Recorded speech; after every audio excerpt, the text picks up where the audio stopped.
Olha só, terça-feira, dia 30 de junho de 2020, que coisa boa, 7h30 da manhã e estamos aqui começando mais um papo sobre milagres. No primeiro horário da manhã, assim que eu acordei, é claro, né? É sempre bem um horário bem exato, né?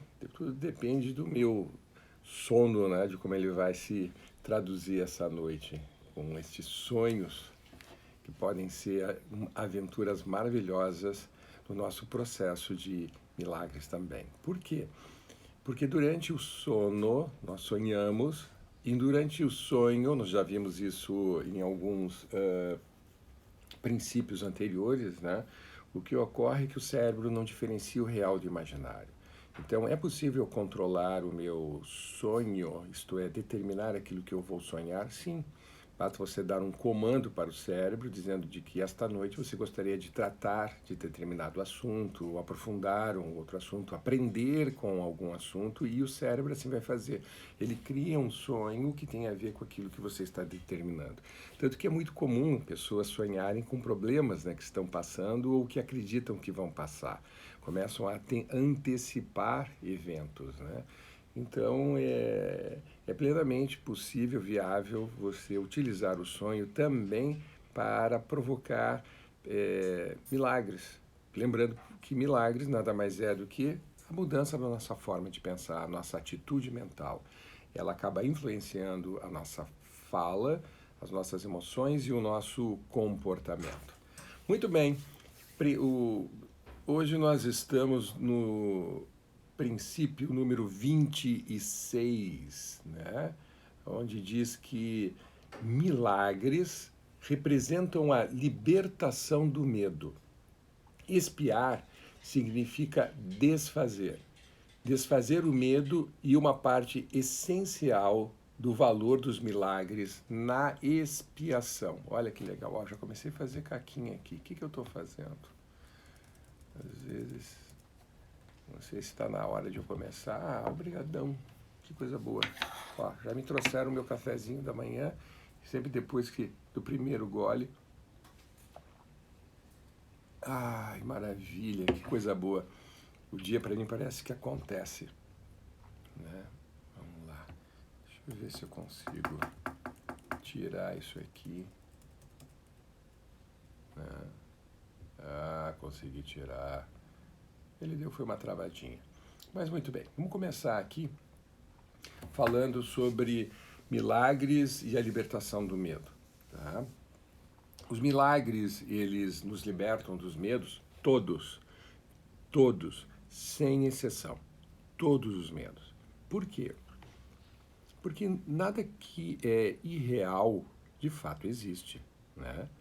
Existe enquanto o nosso mundo factível, concreto, né, mundo real, ele não existe. Né? Então, nada que é, tudo, ou melhor, tudo que é irreal é incapaz de nos atingir, a menos que tu dê ao universo, ao mundo irreal, o grau de realidade. Aí realmente aquilo que você imagina, as fantasias que você produz, elas passam a controlar, né, o teu tempo presente, passam a decidir por ti, não só o que você vai fazer, mas principalmente vai definir a pessoa que você é. Então, hoje, modernamente, inclusive na própria psicologia, a gente define identidade, né? O que é identidade? A palavra identidade vem de idêntico, diz respeito à pessoa que você é, à imagem que você é. Né? Então você é idêntico ao quê? Aquilo que você imagina ser. Então a identidade nada mais é do que uma autoimagem, uma imagem refletida num espelho. É quando eu fecho os olhos e imagino a pessoa que eu sou. Imagino quem eu sou. Então, eu fechar os olhos, eu estou imaginando a figura de um Leonardo. E junto nesse Leonardo, embutido neste Leonardo, há um conjunto de comportamentos, de habilidades, de valores, de crenças, uma maneira de pensar. Então, esse Leonardo que eu imagino ser é a minha identidade. Antigamente a gente dizia que a identidade era o resultado das experiências que foram absorvidas, colhidas durante toda uma vida. Todas as experiências que eu passei na minha vida teriam me definido a pessoa que eu sou. Só que é uma questão assim interessante, né? Que se isso fosse verdade, eu realmente seria uma somatória de todas as experiências e não sou. Há muitas experiências que eu passei, mas são experiências que não me definem. O que eu fiz? Eu deixei elas de lado. Tipo, disse para o meu cérebro, isso aqui eu não quero carregar comigo. Não, a pessoa que eu quero vir a ser não tem nada a ver com aquele momento em que eu tive raiva, não tem nada a ver com aquele momento que eu me vinguei, não tem nada a ver com aquele momento em que eu ajudei pessoas a se destruírem, não tem nada a ver com aquele meu momento de profunda inveja, de ciúme, de medo, de pânicos. Eu passei por isso, mas isso não me representa. Eu mudei tanto que aquilo que passei já não tem mais nada a ver, inclusive na minha formação. Então, quem é o Leonardo? Leonardo é aquela pessoa que ele decide ser todos os dias. Então, bom dia a todos. Bom dia. E eu vou dar uma de universo agora. E eu vou repetir a pergunta que o universo te fez hoje, nas primeiras horas do teu acordar, ou dos primeiros minutos do teu acordar. Toque, toque, toque, toque. Estou batendo nas tuas pálpebras. E agora que você está abrindo as pálpebras, despertando para o dia, eu vou te fazer a pergunta que o universo te faz todos os dias. Então, o que você quer para hoje? Quem você quer ser hoje? Quem você quer vir a ser a partir de agora? Decida. Me diga o que você quer vir a ser, que eu vou te ajudar a te transformar nessa pessoa. Quem você quer vir a ser? Que graças você quer alcançar hoje? Você quer esta graça? Pois muito bem. Então te pergunto, mais uma vez, você está 100% aberto, 100% aberta a te responsabilizar integralmente, isto é, não vai dividir a responsabilidade com ninguém, pelos resultados da tua escolha? Ah, não está disponível? Então não tem milagre hoje. Por quê? Porque o milagre, para ele poder acontecer, você tem que se apropriar do processo do milagre, que é o processo da mudança da atitude mental. Quem está mudando a atitude mental é tu, não é a tua esposa, não é teu marido, não são teus filhos, não são os teus empregados ou o teu patrão. Quem está mudando a atitude mental é você. Então quem tem que se responsabilizar integralmente pelo processo e principalmente pelo resultado, integralmente, é você. Você não tem essa maturidade, nem entre, porque você vai gastar um tempo enorme para não aprender nada. Fique debaixo das cobertas, ligue a TV, sabe? Vá fazer um cafezinho para as pessoas que você gosta, que você vai ser muito mais útil, para aqueles que te circundam. Então, o que acontece? Por que milagres representam a libertação do medo? Aí nós temos que entender o que é o medo, qual é a estrutura do medo. Eu já não sei mais em quantos princípios lá para trás eu já comentei, já falei, já repeti a respeito da estrutura do medo. Todo medo, gente, é uma fantasia. Tá? É impossível você ter medo do real. O real não te provoca medo. O irreal, a fantasia é que te provoca medo. Como assim? Você já percebeu que você não sente medo do passado? Você tem medo de que eventos que ocorreram no passado voltem a acontecer no futuro. Então, o teu temor não está no passado, está no futuro. Todo medo, em termos de tempo, ele está relacionado sempre com o futuro.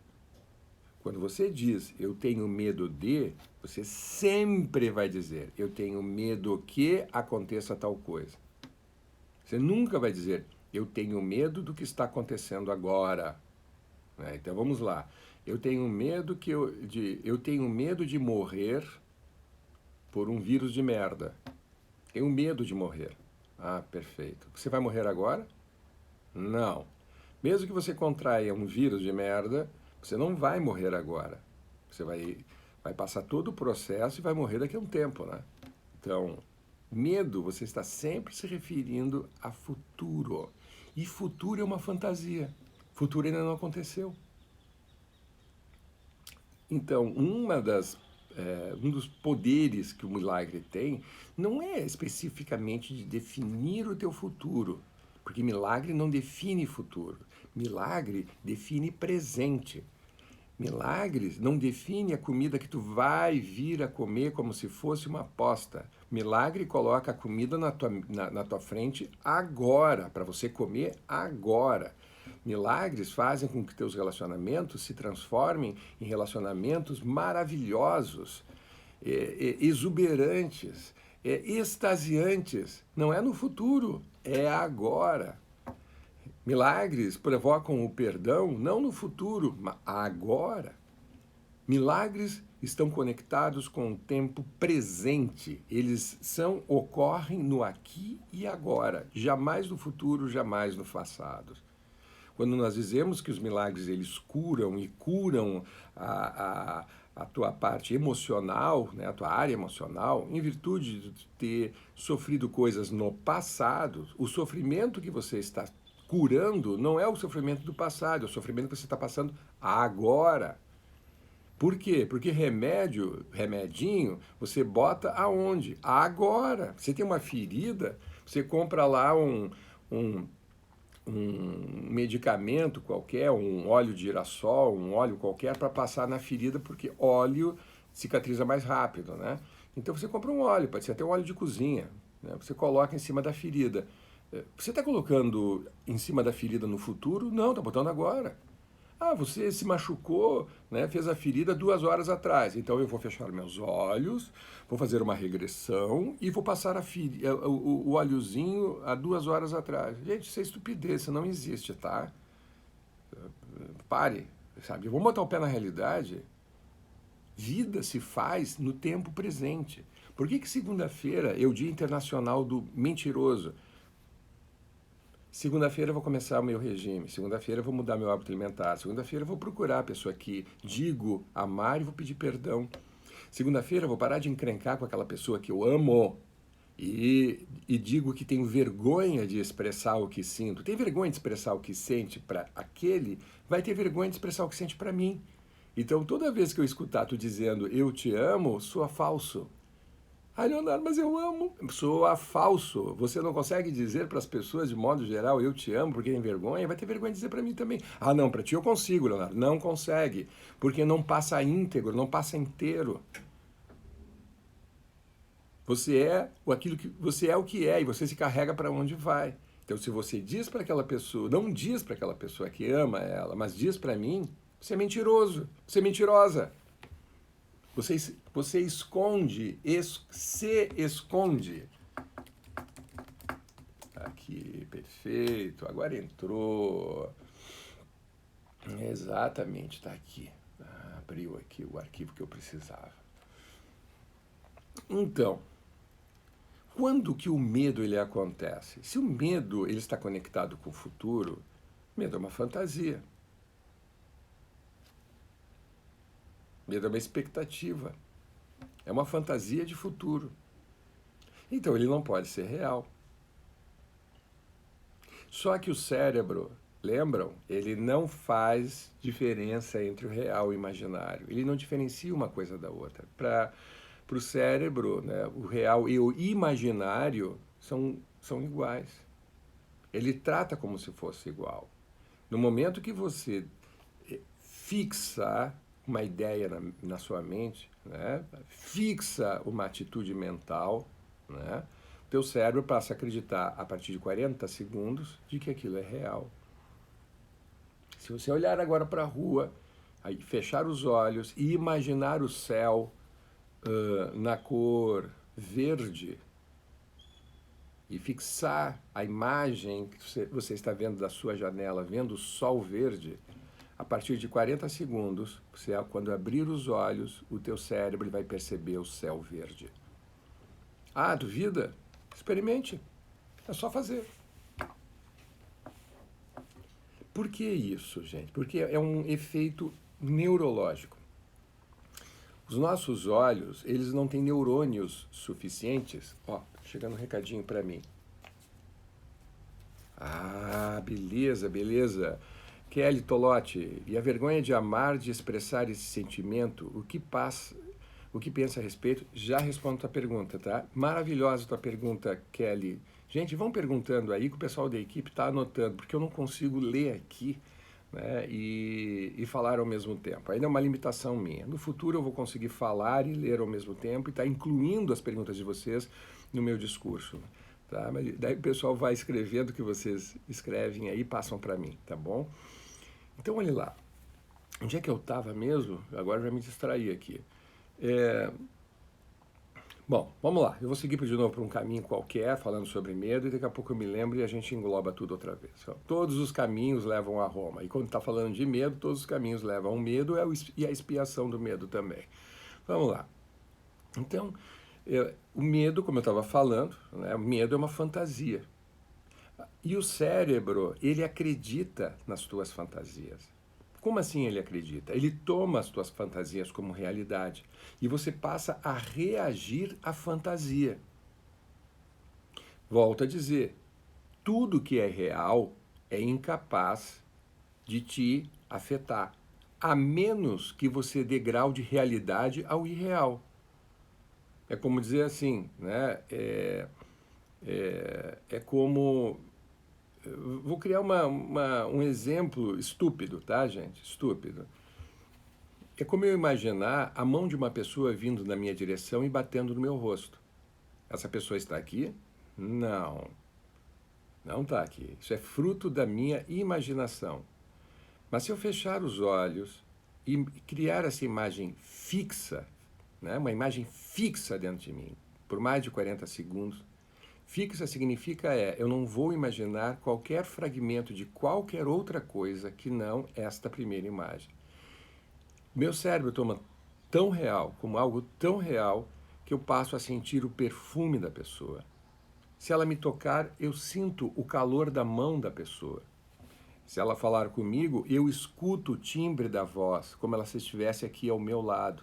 Se ela me abraçar, eu sinto a pele, o calor dela, né? E os braços me puxando em direção a ela.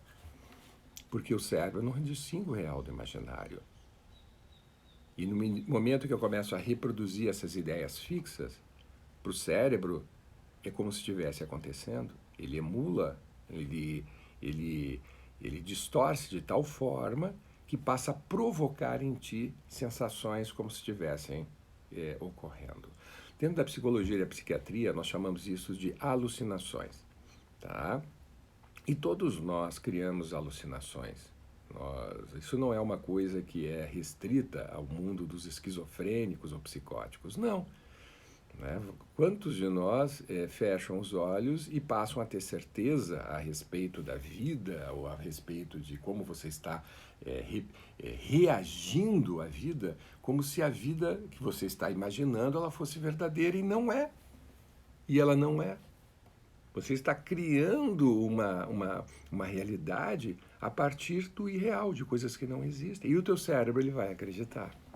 No caso do medo, você vai criar imagens, né, de situações que não só são irreais, como que são situações que também vão te machucar a tua integridade. Integridade é corpo, mente e espírito. Vai te machucar por quê? Porque você não tem a competência para lidar com aquilo. Por exemplo, muitos de vocês não pulam de paraquedas, nunca pularam de paraquedas. Né? Aí eu te coloco dentro de um aviãozinho, nós subimos para 3.000 metros de altitude, e eu te digo, pula. Né? Sem ter feito curso nenhum, sem ter treinado, você vai fazer um salto solo, sem estar conectado a ninguém, entende? É você que vai pular e vai puxar a cordinha e o paraquedas vai se abrir e você vai descer. Sem nunca ter pulado. Sabe o que vai acontecer? Você vai travar. Você não consegue sair do banco. Você fica duro, feito uma estátua. Porque o medo paralisa. Paralisa a coordenação motora e paralisa o teu raciocínio. Porque o cérebro, ele acredita que se você pular, ele já está imaginando que você vai se estatelar lá embaixo. Você vai puxar a cordinha e o paraquedas não vai se abrir. Que você vai morrer. Tudo é pensamentos de futuro. E que o cérebro já está imaginando como se fosse. Então ele dá o grau de realidade. Por quê? Porque ele começa a imaginar no tempo presente. E você vai reagir a isso. Reagir de que maneira? Tentando te defender de algo que não existe. Então, o medo sempre é uma fantasia no qual tu passa a imaginar que a tua integridade vai ser afetada, vai ser de forma negativa, você vai se machucar, tá? Então, o que acontece? O medo, ele passa, neste momento, a definir o que vai fazer ou deixar de fazer. Com o medo, a tua atitude ela tende a ser sempre uma atitude reativa, uma atitude de defesa. Você vai começar a se defender de um mundo que não existe. Você vai se defender de pessoas, vai se defender de mudanças de comportamento, você vai se defender de uma mudança da tua autoimagem. Por quê? Porque você está criando uma fantasia de agressão à tua própria pessoa, sendo que tu estás passivo nessa fantasia e não consegue dar limite para o agressor. Você não consegue se defender. Perfeito? Então, por que o milagre liberta o medo? Vamos lá, gente, lá para o conceito de milagre. Milagre nada mais é do que mudança de atitude mental. Ao mudar a tua forma de pensar, mundo, o milagre, né, essa forma de mudar o mundo com o milagre faz com que tu fiques aberto para aprender. Aprender qualquer coisa, qualquer comportamento, qualquer habilidade necessária para você continuar a trafegar o teu caminho da evolução. Então, milagres, eles estão associados a processos de aprendizagem que tem a ver com a tua missão de vida, com o teu propósito nessa existência, com o teu próximo passo evolutivo. Aí é onde se dão os milagres. Milagres não acontecem de qualquer jeito.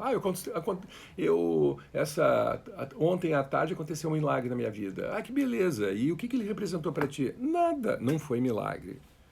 Isso não foi milagre. Milagres estão profundamente conectados e entranhados com o teu crescimento pessoal. Este é o propósito primeiro do milagre. O milagre, num primeiro momento, ele é altamente egoísta. Ele pensa somente em ti. Por quê? Porque eu tenho que evoluir enquanto ser humano, enquanto pessoa, para poder só então auxiliar os outros que estão à minha volta a evoluírem também. A gente dá o que tem. Então, todos os processos começam primeiro em mim, para que depois eu possa utilizar o que tem em mim, ajudando outras pessoas. Então, nesse sentido, os milagres eles são egoístas. O primeiro passo do milagre ele está pensando apenas na minha pessoa, para que depois eu possa, né, outras pessoas possam usufruir daquilo que eu cresci também. Aí vem a questão do compartilhar, da ser bondoso com as pessoas que estão à nossa volta.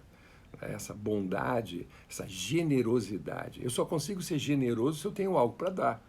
Então, se eu não tenho algo para dar, eu não sou generoso. Olha a necessidade de eu estar aberto para aprender. Eu quero ser generoso, olha só que bacana. Eu tenho que ter algo para dar. Eu quero ser generoso com a minha mão vazia. Ah, vamos lá, gente. Ser generoso dando dinheiro, isso aqui você está treinando vagabundo. Você dá dinheiro, você treina vagabundo. Eu sou generoso oferecendo trabalho. Eu sou generoso apontando alternativas, mas não vou fazer por ti. Eu só aponto. Leonardo, onde está a porta de saída do meu problema, Leonardo? Tá lá, ó, olha para lá, ó, vira. Vira teu corpo, abre os olhos. O que tem ali diante? Uma porta, Leonardo. Ali, achou a porta. E agora, por que não vai em direção à porta? Ah, eu não vou, Leonardo, porque se eu for em direção à porta, eu vou ter que me comprometer, com as mudanças, eu vou ter que me comprometer com comportamentos, eu vou ter que me comprometer em dar limites, eu vou ter que me comprometer em realmente ser um líder e aprender a treinar crianças, então, me comprometer enquanto pai, enquanto mãe. Eu tenho que me comprometer em procurar ajuda de pessoas.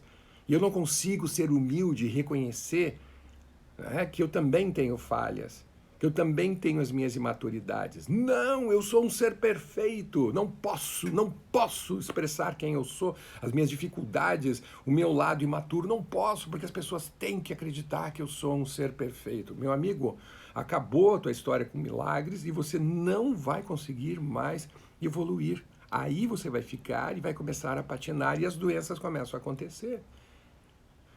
Porque milagres têm a ver com a tua evolução.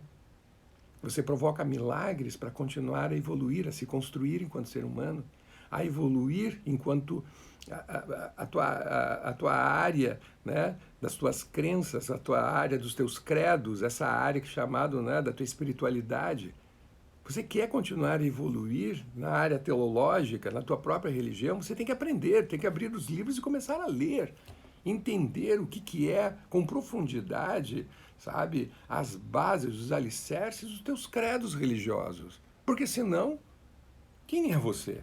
Você é um ignorante que passivamente escuta coisas que outras pessoas lhe falam e você adota. E ainda mais, muitas vezes não é uma fala que te faz pensar, que te faz raciocinar, que faz dizer eu não concordo. Não é uma fala agressiva no modo de dizer. Entenderam? Vamos lá, deixa eu começar a responder aqui. Tá?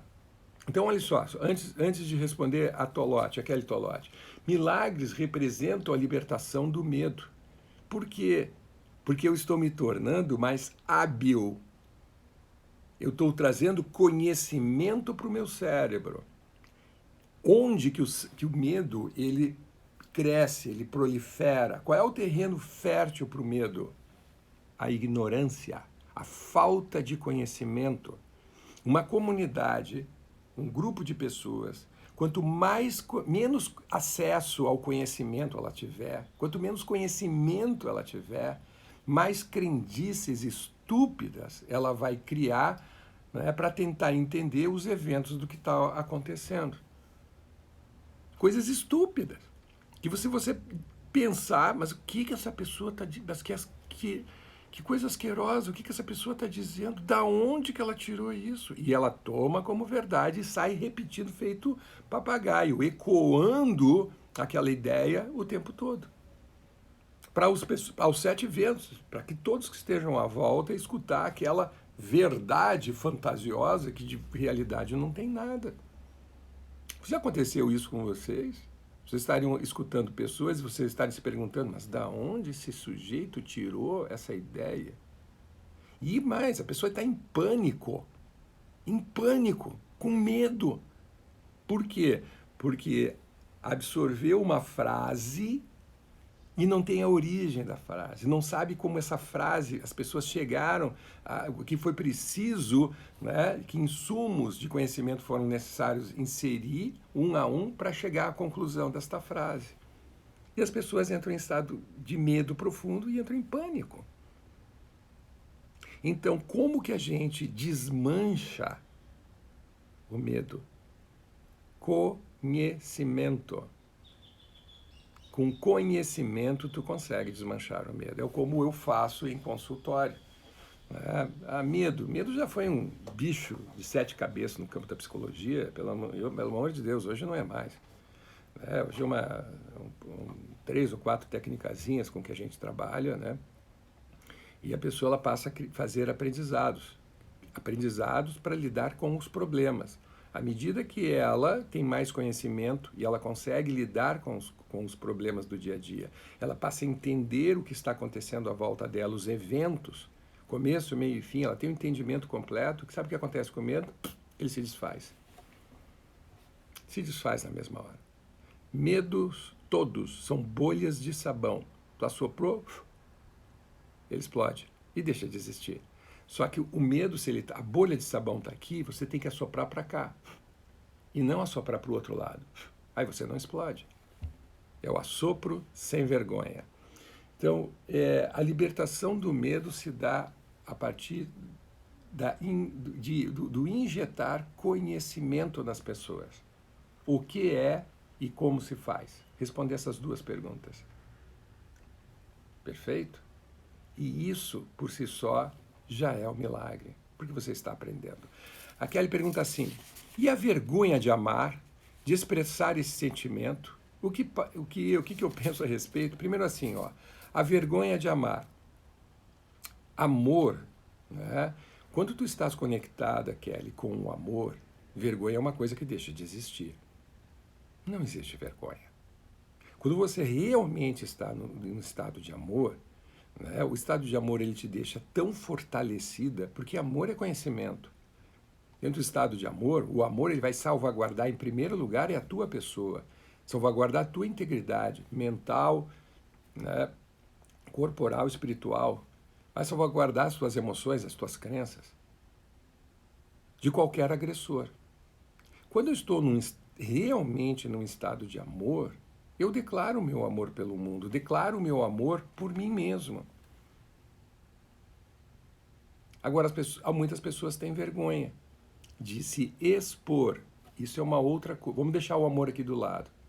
Uma pessoa que tem dificuldade de se expor, ela não vai ter dificuldade de expressar o amor, né? de fazer ele público.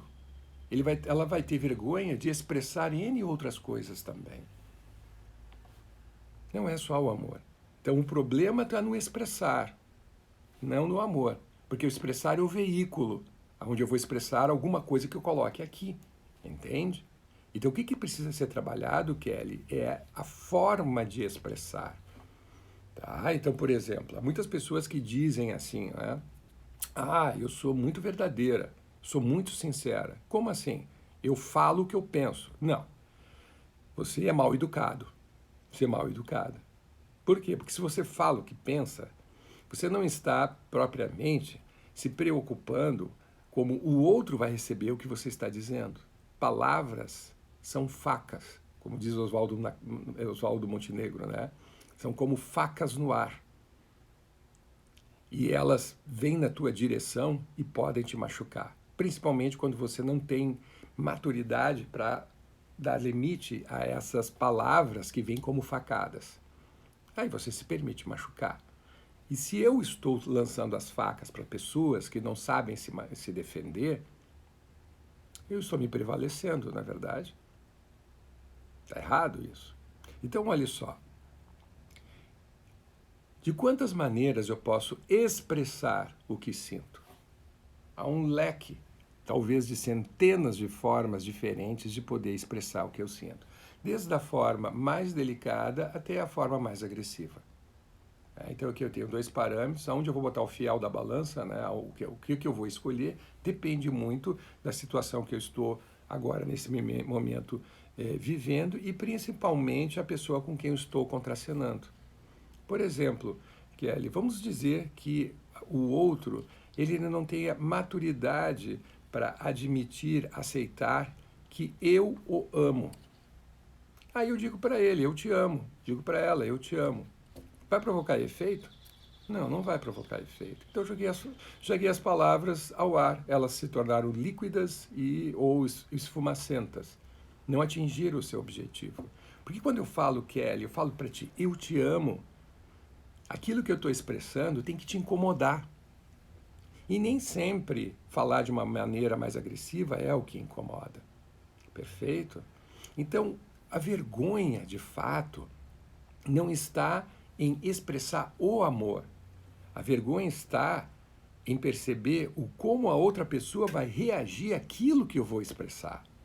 Porque se o outro, ele quer te escutar de braços abertos e quando tu falar isso, reforçar o relacionamento do outro para contigo, eu te prometo que a vergonha ela se desfaz na mesma hora, ela se deixa de existir.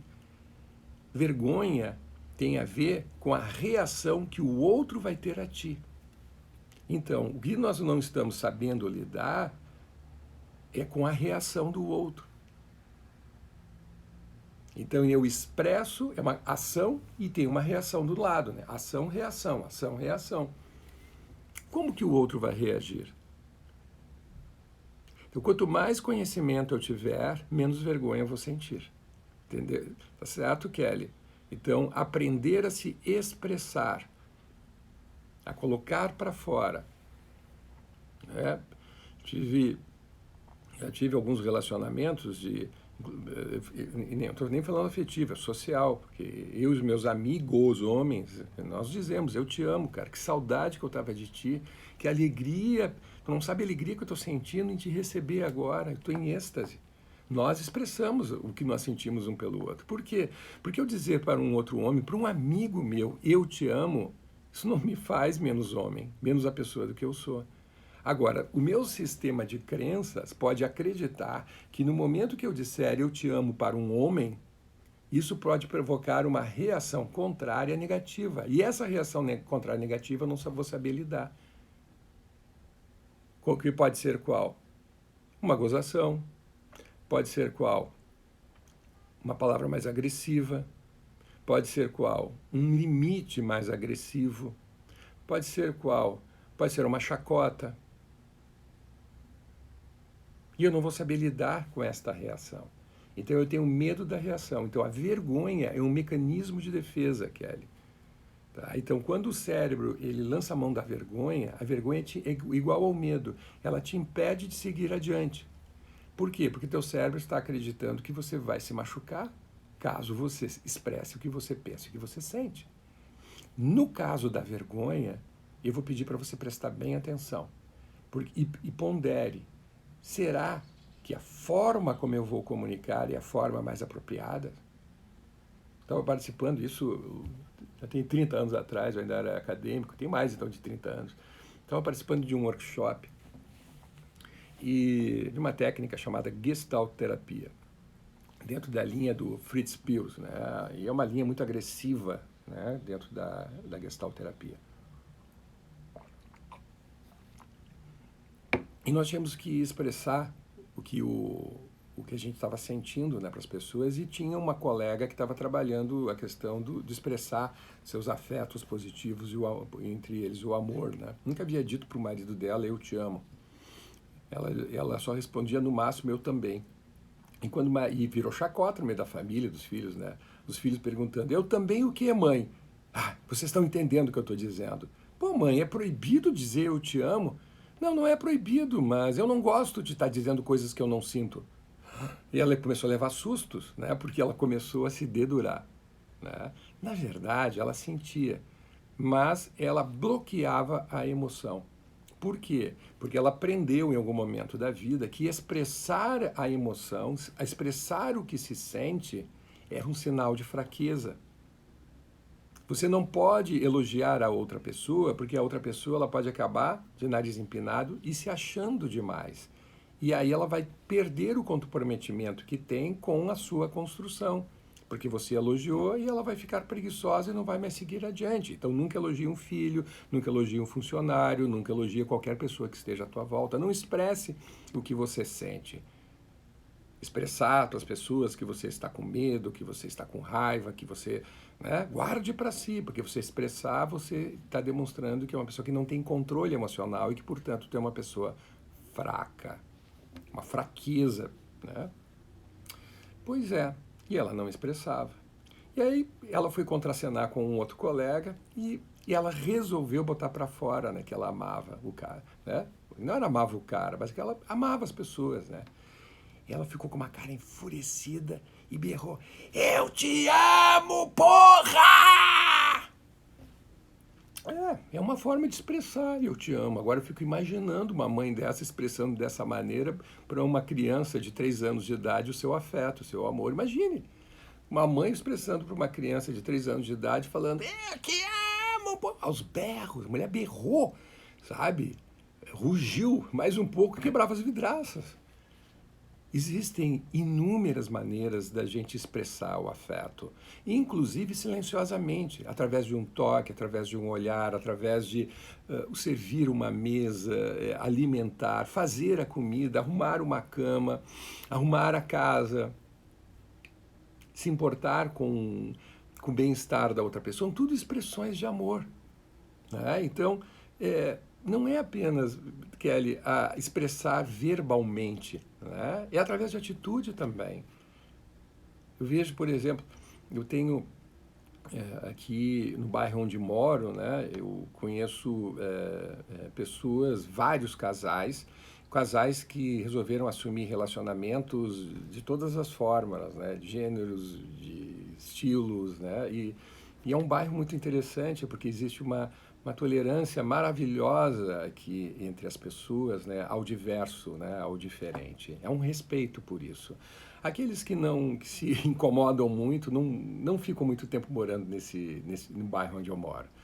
E eu vim morar aqui, não sabia que era assim, e eu acabaria adorando, sabe? Porque ninguém fica olhando para aquilo que você decide fazer. Diga-se de passagem, ninguém está nem aí. Isso eu aprendi numa cidade maravilhosa, morro de saudade. É uma das cidades, e eu diria que assim, é uma que está quase lá no topo, né, das minhas escolhas. Se eu tivesse que mudar da cidade onde eu moro, para onde eu iria? Curitiba. Adoro, amo Curitiba, amo os curitibanos. Sabe por quê? Uma das coisas, quando morei 3 anos em Curitiba, minha filha mais velha nasceu em Curitiba, né, aquela lindona da Luísa, e, e a primeira vez que eu fui a Curitiba, enfim, né, fui para quando eu fui a Curitiba, eu já fui de mala e cuia, né, com roupa, tudo para morar. Né? Não conhecia a cidade e caí de paraquedas lá. E eu tive uma impressão fantástica. Estava saindo de uma cidade, Porto Alegre, onde todo mundo fica metendo bedelho no comportamento dos outros. Olha o que aquele cara está fazendo, meu Deus do céu, que horror! E as pessoas opinam em voz alta, sabe? Estilo porto-alegrense de ser, né? Que é assim, é da cultura. E aquilo me incomodava. Poxa, é da cultura e me incomoda, o errado sou eu. O que eu fiz? Vazei. Fui procurar minha turma, um lugar onde pudesse me sentir bem. Quando eu cheguei a Curitiba, eu me dei conta que o curitibano não está nem aí para ti. Se tu está caminhando na rua com uma abóbora pendurada no pescoço, as pessoas param na tua frente e conversam contigo como se aquela abóbora não existisse. Foi lá que eu comecei a usar brinco. Numa época, gente, já tem 35 anos atrás, em que ainda não se usava brinco, né? Até se usava brinco, né? Mas era uma coisa muito estranha. E em Curitiba, eu usava brinco e as pessoas não olhavam para o meu brinco. Lá em Curitiba, eu me vestia de um jeito, do jeito como eu queria, e ninguém ficava me perguntando por que eu estava vestido daquele jeito, sabe? Com aquele sorrisinho de escárnio, sabe? De deboche, né? Ninguém tá nem aí. Curitiba foi o primeiro lugar aonde eu me percebi aceito por aquilo que eu sou e não por aquilo que eu faço. Eu sei, caros curitibanos, que eu posso estar falando pode ser de uma imbecilidade enorme, porque vocês que moram aí, vocês podem ter uma opinião completamente contrária à minha, mas foi a minha experiência. Então a cidade, o modus vivendi de vocês me possibilitou eu me dar conta que ser quem eu sou é gostosíssimo. E que eu não preciso estar padecendo ou me importar com a opinião alheia, porque em Curitiba as pessoas não expressam a sua opinião, mesmo quando estão escandalizadas. Eles são super educados, colocam um sorriso na boca e continuam a conversar contigo como se você não estivesse nu em praça pública. Você está nu e a pessoa continua conversando contigo. Senta do teu lado, toma cafezinho e não olha para tuas partes pudentas. É como se não existisse. Você se sente meio que invisível nesse sentido, entende? Então ali eu comecei a me dar conta que eu podia expressar o que eu sentia, né, de uma forma diferente. Tá certo, Kelly? A vergonha que nós sentimos não é por expressar, mas é do como as pessoas vão reagir. E nisso tem uma baita de uma expectativa criada por nossa parte. Então, eu quero expressar de dizer que eu te amo. Mas aí na minha fantasia, que é uma expectativa, se eu disser que eu amo, como que essa outra pessoa ela vai reagir? Ela pode fazer isso, isso, isso. Deus que me perdoe. Imagine eu expressar que amo e essa pessoa começar a bater na minha porta todos os dias para dizer, Leonardo, eu te amo. Bater na minha porta todos os dias para passar a mão no meu rosto e não dizer nada, mas o toque expressar o amor dela. Ai, meu Deus do céu, eu não sei como lidar com isso. Ou também eu expressar que eu te amo, a pessoa ela ri porque é imatura, dar as costas e vai embora, sem agradecer. Então, para desmanchar a vergonha, como é que a gente desmancha as vergonhas? Né? Eu tenho que instruir a pessoa a como lidar com as reações do mundo ao seu comportamento. Porque quando eu expresso minha ideia através de um comportamento, quando eu me comporto no mundo, o mundo reage. E eu tenho que estar preparado a essas reações também, para poder lidar com elas de forma elegante. Perfeito? A Márcia Munareto. Ai, Márcia, querida, como é que tá a Concórdia? Que coisa linda. Márcia é uma pintora de mão cheia. Gente, o que essa mulher ela pinta é uma coisa fantástica. Você ter um quadro da Márcia pendurado na tua casa, isso é um privilégio. Ela sabe trabalhar muito bem com cores e com luz e fundo, né? E e os quadros dela são quadros, né, que expressam uma emoção muito grande. Então, olhar para um quadro da Márcia não é olhar para uma parede nua, não.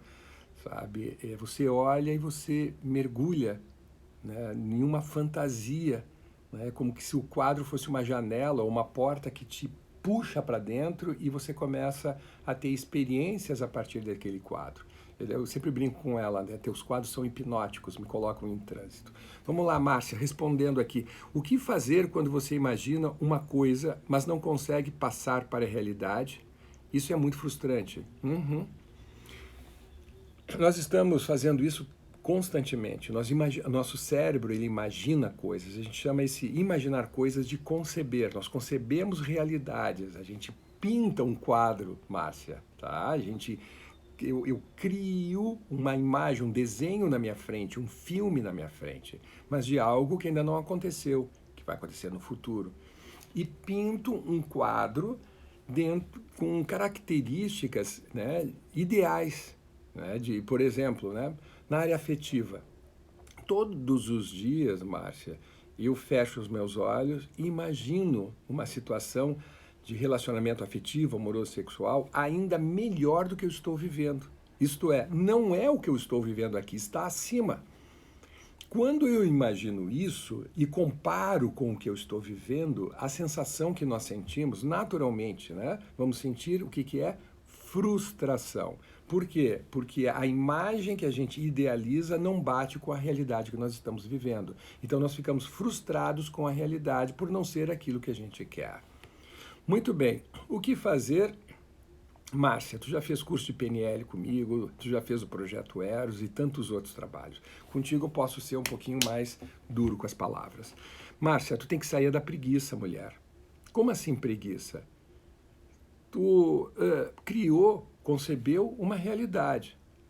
E essa realidade que tu está concebendo, né, que ainda é uma fantasia, eu estou entendendo que é algo que você, quando fecha os olhos e imagina, teu peito se enche ou de amor, ou de êxtase, ou de alegria de viver. Concebeu, pronto, acabou. Bastou conceber e criar, né, essa realidade virtual dentro de um desenho bacana, correto, o teu cérebro ele já quer. E quer porque quer, porque quer. Você nem experimentou, você só desenhou. Teu cérebro ele quer concluir a obra, que é o quadro pintado. Ele quer. Por isso que está te incomodando, Márcia. Porque agora o teu cérebro ele quer. Primeira pergunta, por que não? Segunda pergunta, tu tens as habilidades necessárias para poder te conduzir para onde você quer? Primeira. Né? Segunda, com relação a essa questão da construção agora. Você tem já as habilidades necessárias para poder manter aqui a graça que você quer alcançar? Você tem essas habilidades? Não, não tenho, Leonardo. Você não vai conseguir. Você vai sentir o quê? Todos os dias que acordar, uma frustração. Então, o que tu precisas? Tu precisa aprender, absorver, se treinar, se instruir quanto aos comportamentos e às habilidades, mexer no teu sistema de crenças, inclusive, né, para que ele possa te orientar durante o caminho, para que você possa bancar o que você quer. Entendeu? Você precisa bancar. E bancar diz respeito, inclusive, a mandar para puta que pariu, dar limite para aquelas pessoas que ousarem te criticar, sejam elas quais forem. Mandar para puta que pariu. Porque essas não são elas que pagam teus impostos, não são elas que comem por ti, não são elas que sentem frio à noite, não são elas que estão envelhecendo, não são elas que a vida está passando e a gente cada vez mergulhando num poço de frustração porque nós não somos aquilo que nós gostaríamos de ser. Mandar para aquele lugar. A vida, gente, ela é muito curta. E ela passa muito rápido. Quisera os jovens tivessem noção disso. Porque para os jovens, o tempo parece que ele é mais letárgico, ele custa a passar. Um ano é um tempo incomensurável. Gente, um ano para mim é um dia. Passa assim, ó. Passa rápido demais. Rápido demais. Quisera eu poder colocar um freio, né? E poder curtir a vida como eu curtia quando eu tinha 20 anos de idade. Porque tudo demorava demais, tudo levava muito tempo. Agora não. A vida passa muito rápido. E tu quer saber bem, Márcia? Eu estou cagando e andando para o que as pessoas estão pensando a respeito das minhas opções.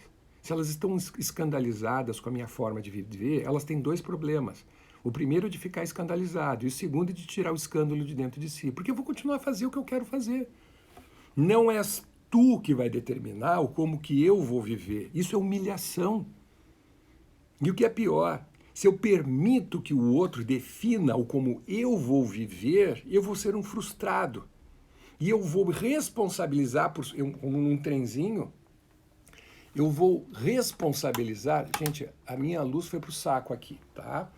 A luz de apoio. Então vai ficar essa luz agora meio...